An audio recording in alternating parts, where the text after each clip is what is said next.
વિદ્યાર્થી મિત્રો આજે વાત કરવી છે ધોરણ 6 અને વિષય ગણિતના વાર્ષિક પરીક્ષાનું સંપૂર્ણ વિદ્યાર્થી મિત્રો સોલ્યુશન મેળવીશું. તો 2026ના બ્લુપ્રિન્ટ મુજબ સંપૂર્ણ મિત્રો સોલ્યુશન આપણે અહીં જોવાના છીએ. એ પહેલાં ચેનલની અંદર પ્રથમ વખત આવ્યા છો તો વિદ્યાર્થી મિત્રો ચેનલને ખાસ સબસ્ક્રાઇબ કરવા નમ્ર વિનંતી છે.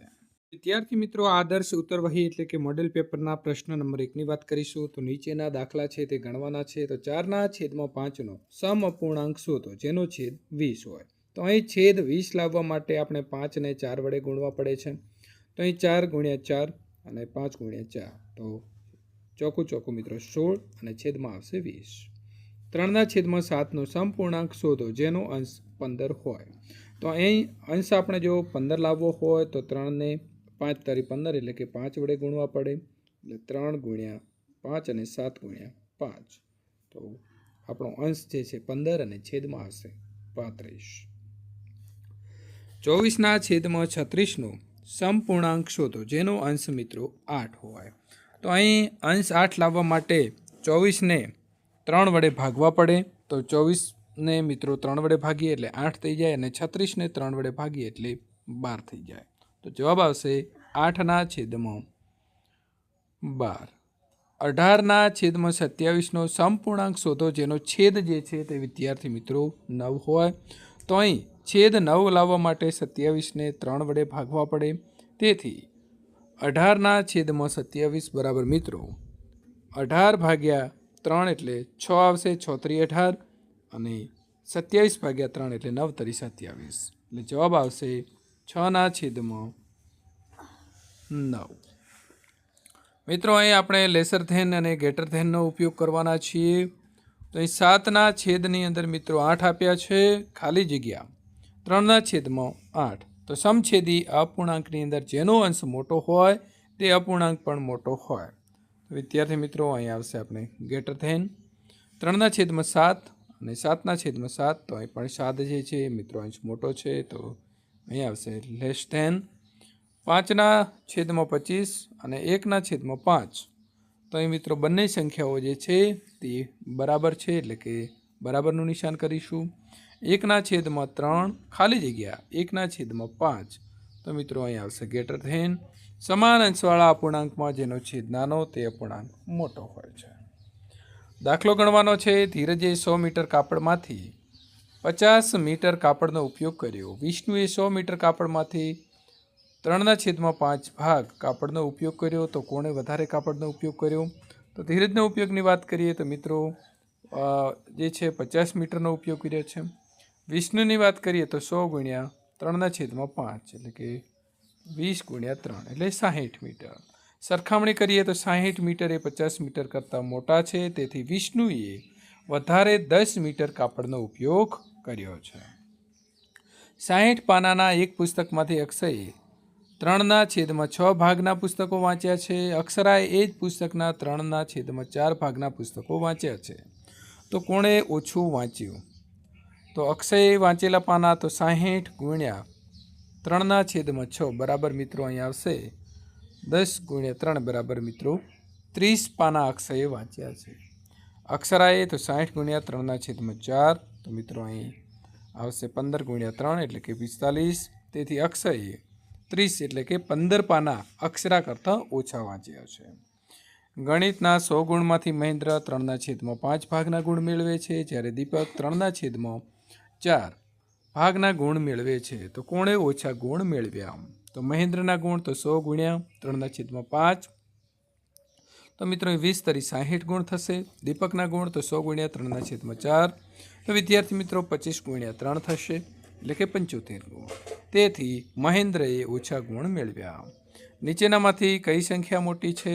0.4 કે 0.7? તો 0.7. 0.09 કે 0.99? તો અહીં મોટી સંખ્યા આવશે 0.99. 7.7 કે 1.70? તો અહીં 7.7 મોટા છે. 1 મિત્રો 223 કે 1.232? તો સાચો જવાબ આવશે 1.232. દશાંશનો ઉપયોગ કરી પ્રશ્નના જવાબ જે છે તે જવાબ આપણે લખવાના છે. તો 35 પૈસાને રૂપિયા 100 રૂપિયા દર્શાવો. તો 1 રૂપિયો એટલે 100 પૈસા. તો 35 પૈસા એટલે 35/100 તો 0.35 આવશે. 100ને 65 મીટરને કિલોમીટરની અંદર ફેરવો તો 1 કિલોમીટર બરાબર 100 મીટર. તો 165 મીટર બરાબર 165 ભાગ્યા 1000 એટલે કે 0.165 કિલોમીટર થશે. વિદ્યાર્થી મિત્રો, પ્રશ્ન નંબર 4ની વાત કરી રહ્યા છીએ. નીચેના દાખલા છે તે દાખલા ગણો. તો મમતાએ ચોપડી જે ગણિતની છે તેમાં 30 રૂપિયાને 50 પૈસા અને વિજ્ઞાનની ચોપડી 28 રૂપિયાને 26 પૈસા ખર્ચ્યા. તો મમતા દ્વારા ખર્ચવામાં આવેલી કુલ રકમ તો 30 રૂપિયાને 50 પૈસા અને 28 રૂપિયાને 26 પૈસા એટલે મિત્રો 58 રૂપિયાને 76 પૈસાનો કુલ ખર્ચો કર્યો. ઉત્તમ પાસે 12 રૂપિયાને 50 પૈસા હતા. તેણે 4 રૂપિયાને 30 પૈસાની ચોકલેટ ખરીદી. તો હવે ઉત્તમ પાસે કેટલા રૂપિયા બાકી રહ્યા? તો 12 રૂપિયાને 50 પૈસામાંથી મિત્રો આપણે 4 રૂપિયાને 30 પૈસાને બાદ બાકી કરીએ તો ઉત્તમ પાસે 8 રૂપિયાને 20 પૈસાની બચત રહી. ચેતના 8 કિલોમીટર મિત્રો ચેતના 3 કિલોમીટર 3 કિલોમીટરને ઉપર 45 મીટર સવારે અને સાંજે 2 કિલોમીટર અને 7 મીટર ચાલે છે. તો ચેતના કુલ કેટલા અંતર ચાલે છે? તો અહીં 3:0:45 અને 2:0:07. તો 5 કિલોમીટર અને ઉપર મિત્રો 52 મીટર જે છે તે ચાલે છે. નિલેશ પાસે 8 મીટર અને 5 સેન્ટીમીટર કાપડ હતું. તેણે પેન્ટ બનાવવા 1 મીટર અને 20 સેન્ટીમીટરનો મિત્રો કાપડ છે તેનો ઉપયોગ કર્યો. તો તેની પાસે હવે કેટલું કાપડ બાકી રહ્યું? તો 8 મીટર 0.5 મીટર આવશે 1.20 મીટર. તો જવાબ મિત્રો આપણો આવશે 6.85 મીટર એટલે કે 6 મીટર અને 85 સેન્ટીમીટર બાકી રહ્યું. વિદ્યાર્થી મિત્રો, અહીં આપણને ધોરણ 6ના 30 જે છે 30 વિદ્યાર્થીઓના રંગની પસંદગીની આવૃત્તિ ચિહ્ન કોષ્ટક આપેલું છે. તો એ કોષ્ટકને આપણે જોવાનો છે, સમજવાનો છે. લાલ છે, નારંગી છે મિત્રો, કાળો છે, લીલો છે. તો એ બધા 5-5 છે. પીળો 6 અને વાદળી 4 કુલ 30 આપ્યા છે. કેતુલ 40 વખત પાસા ફેંકે છે. તેના ઉપર દેખાતા અંકોનું આવૃત્તિ ચિહ્ન કોષ્ટક. તો વિદ્યાર્થી મિત્રો, આ પ્રકારે આવૃત્તિ ચિહ્ન આપણે દર્શાવીશું. પાસા ઉપરનો અંક તો એને 2 વખત આવે છે, 2 તો 4 વખત, 3 તો 7 વખત, 4 તો 7 વખત, 5 તો 13 વખત અને 6 તો 7 વખત. વિદ્યાર્થી મિત્રો, પ્રશ્ન નંબર 6ની વાત કરવાના છીએ. તો અહીં પ્રશ્ન નંબર 6 આપણને આપ્યો છે. નીચે આપેલો ચિત્ર છે. ચિત્ર એટલે બલ્બ આપ્યો છે અને એક ચિત્ર બરાબર 4 બલ્બ આપ્યા છે. તો સોમવારના દિવસે 3 ચિત્રો આપ્યા છે. તો 3 ચોક 12 બલ્બ થશે. મંગળવારના 7 ચિત્રો આપ્યા છે. તો 7 ચોક 28 બલ્બ થશે. બુધવારના 4 ચિત્રો આપ્યા છે. તો 4 ચોક 16 થશે. ગુરુવારના વિદ્યાર્થી મિત્રો 5 ચિત્રો આપ્યા છે. તો અહીં 5 ચોક 20 બલ્બ થશે. શુક્રવારના 2 ચિત્રો આપ્યા છે. તો 2 ચોક 8 બલ્બ થશે. અને શનિવાર છે તો 4 ચિત્રો આપ્યા છે. તો 4 ચોક 16 થશે. અને રવિવારના 8 ચિત્રો એટલે 8 ચોક 32 બલ્બ જે છે તેનું વેચાણ થયું હશે. ત્યારબાદ વાત કરવાના છીએ મિત્રો આપણે પ્રશ્ન આગળનો. એક શાળાની અંદર ધોરણ 6 થી 8ના વિદ્યાર્થીઓના મનપસંદ રંગોની વિગત પરથી આપણને અહીં આપ્યું છે. તો એક ચિહ્ન આપ્યું છે એટલે 5 વિદ્યાર્થી સમજવાનો છે. તો અહીં જુઓ, લાલ રંગ માટે કેટલા વિદ્યાર્થીઓને પસંદ છે? તો લાલની અંદર તમે જુઓ તો 4 ચિત્રો છે. એટલે 5 ચોક 20 જે છે તે 20 વિદ્યાર્થીઓને પસંદ છે. કયો રંગ સૌથી વધારે વિદ્યાર્થીઓને ગમે છે? તો જોતાં જ ખબર પડી જશે. પીળો કલર છે તે સૌથી વધારે વિદ્યાર્થીઓને ગમે છે. કેસરી રંગ કેટલા વિદ્યાર્થીઓને ગમે છે? તો મિત્રો કેસરી રંગ જે છે 5 તરી 15 વિદ્યાર્થીઓને ગમે છે. ત્યાર પછી આગળના પ્રશ્નની વાત કરીશું. તો લાલ રંગ કયા 2 રંગ છે તે સરખી સંખ્યાઓ વિદ્યાર્થીઓને ગમે છે? તો લાલ અને વાદળી બંને 4-4 ચિત્રો આપ્યા છે એટલે 5 ચોક 20 વિદ્યાર્થીઓને ગમે છે. જોડકા જોડવાના છે મિત્રો. સીધો સાચો જવાબ આપણે દર્શાવ્યો છે. લંબચોરસ શોધવાનું સૂત્ર તો લંબાઈ ગુણ્યા પહોળાઈ. સમબાજુ ત્રિકોણની પરિમિતિ તો 3 ગુણ્યા લંબાઈ.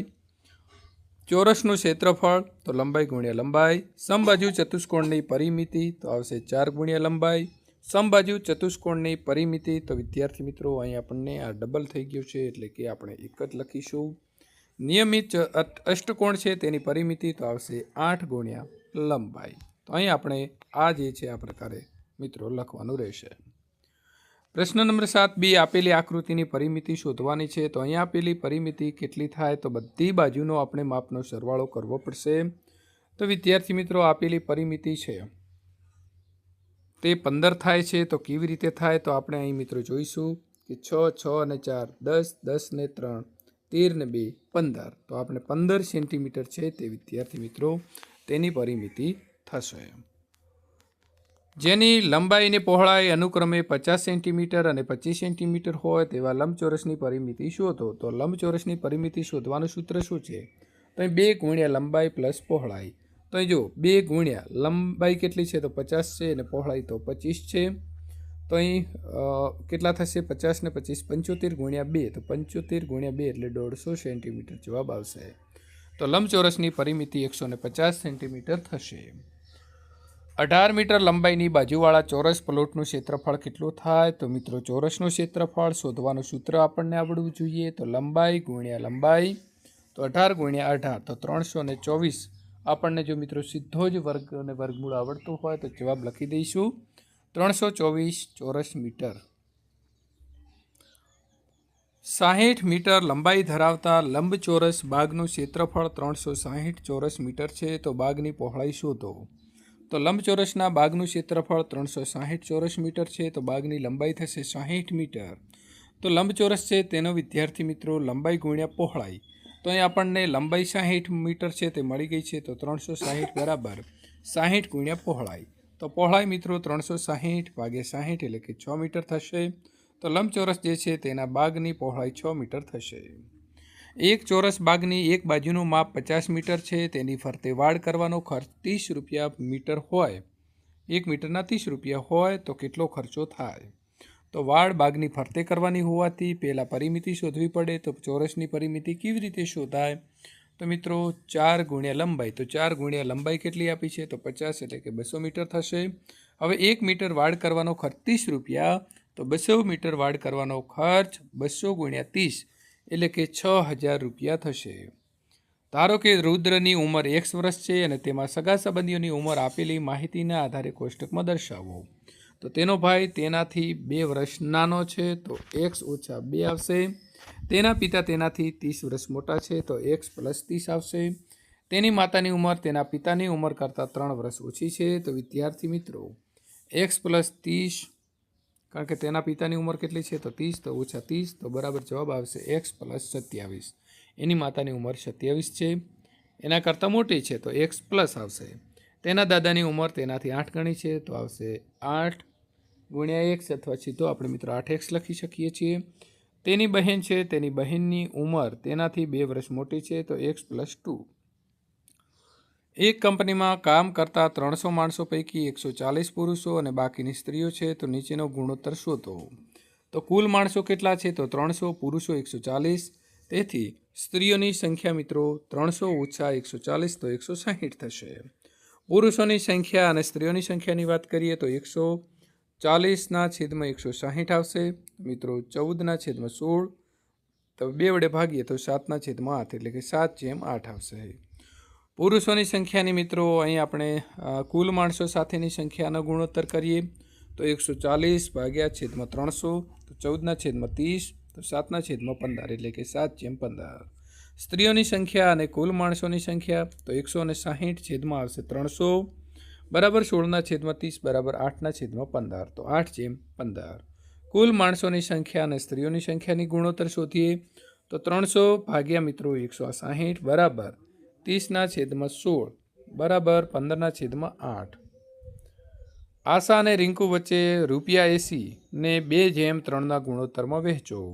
તો કુલ ભાગ કેટલા કરવાના છે? તો 2 પ્લસ 3 એટલે કે 5 ભાગ કરવાના રહેશે. આશાનો ભાગ કેટલો છે? તો ₹80. તો અહીં વિદ્યાર્થી મિત્રો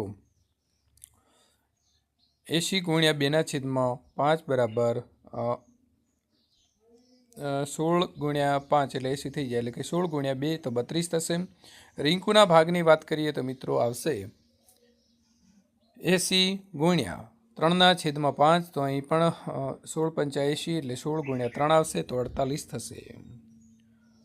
પ્રશ્ન નંબર 9bની વાત કરીશું. તો અહીં 15, 10 અને 8 અને 12 પ્રમાણમાં છે કે નહીં તે તપાસો. તો પહેલા 2 પદોનો ગુણોત્તર કરીએ તો 15/10 બરાબર મિત્રો આવશે 3/2. અંતિમ 2 પદોનો ગુણોત્તર શોધીએ તો 8/12 તો 2/3. તો અહીં 3/2 અને 2/3 એ સમાન નથી. તો આપેલી સંખ્યા છે તે પણ પ્રમાણમાં નથી. પ્રશ્ન મિત્રો 9b. ચોકલેટના 7 ડબ્બાની કિંમત 280 છે, તો ચોકલેટના 4 ડબ્બાની કિંમત કેટલી થાય? તો 7 ડબ્બાની કિંમત 280, તો 1 ડબ્બાની કિંમત 280 ભાગ્યા મિત્રો તમારે અહીં જે છે તે 7 કરવાના છે, તો 1 ડબ્બાની કિંમત જે છે તે મિત્રો આપણે 40 આવશે, માટે 4 ડબ્બાની કિંમત તો 40 ગુણ્યા 4 તો 160. તો ચોકલેટના 4 ડબ્બા ખરીદવા માટે તમારે રૂપિયા 160 ખરીદવા પડશે. વિદ્યાર્થી મિત્રો, આ પ્રકારે તમામ વિષયના સોલ્યુશન મેળવવા માટે હમણાં જ ચેનલને સબસ્ક્રાઈબ કરી તમારા મિત્રો સુધી આ વિડીયો શેર કરવાનું ભૂલશો નહીં.